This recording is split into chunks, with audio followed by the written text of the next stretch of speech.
जय हिंद दोस्तों।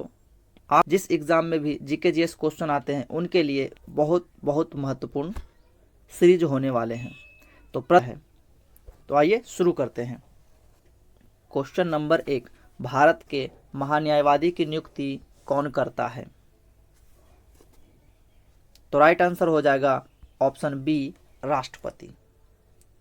अगर बात कर लिया जाए ऑप्शन ए, प्रधानमंत्री का, तो प्रधानमंत्री का जिक्र कौन से आर्टिकल में है? तो 75 में है।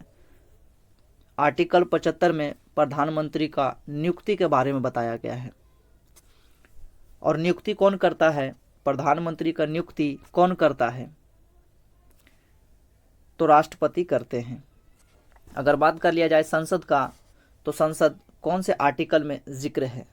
79 आर्टिकल में जिक्र है संसद का। क्वेश्चन नंबर 2, भारत का राष्ट्रपति अपना त्याग पत्र किसे सौंपते हैं? तो आंसर हो जाएगा ऑप्शन सी, उपराष्ट्रपति। अगर बात कर लिया जाए उपराष्ट्रपति का पद किस आर्टिकल में जिक्र है? आर्टिकल 63 में राष्ट्रपति का जिक्र है। प्रधानमंत्री का नियुक्ति आर्टिकल 75 में होता है। आर्टिकल 78 में लिखा हुआ है प्रधानमंत्री का कर्तव्य के बारे में बताया गया है।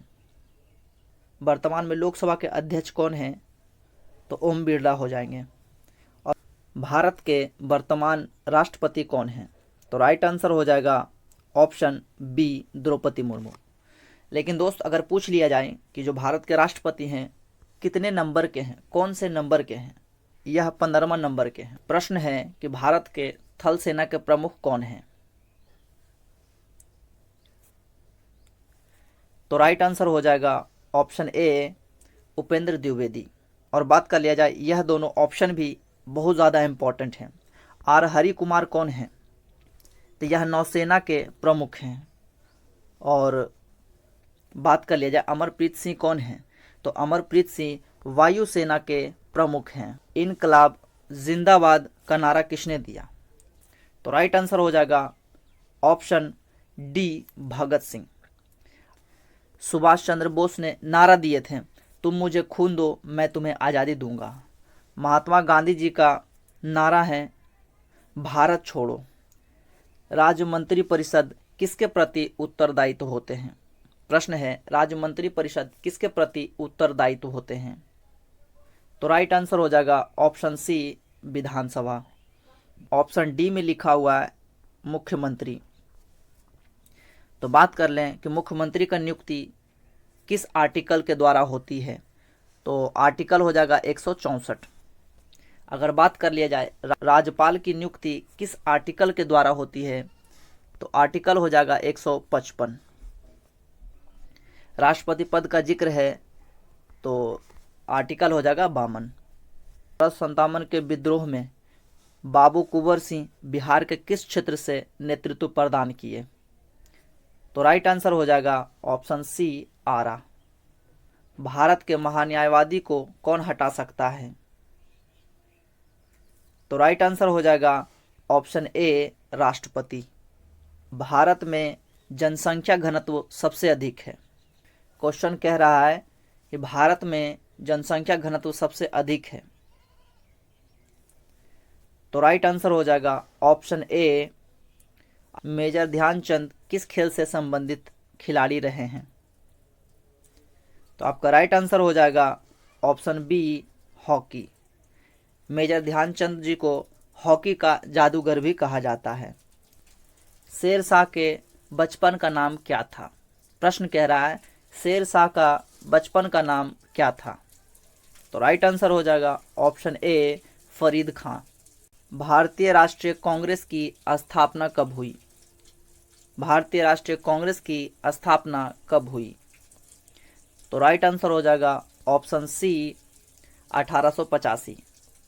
दिसंबर 1885 में कांग्रेस की स्थापना के समय गवर्नर कौन थे? गवर्नर कौन थे?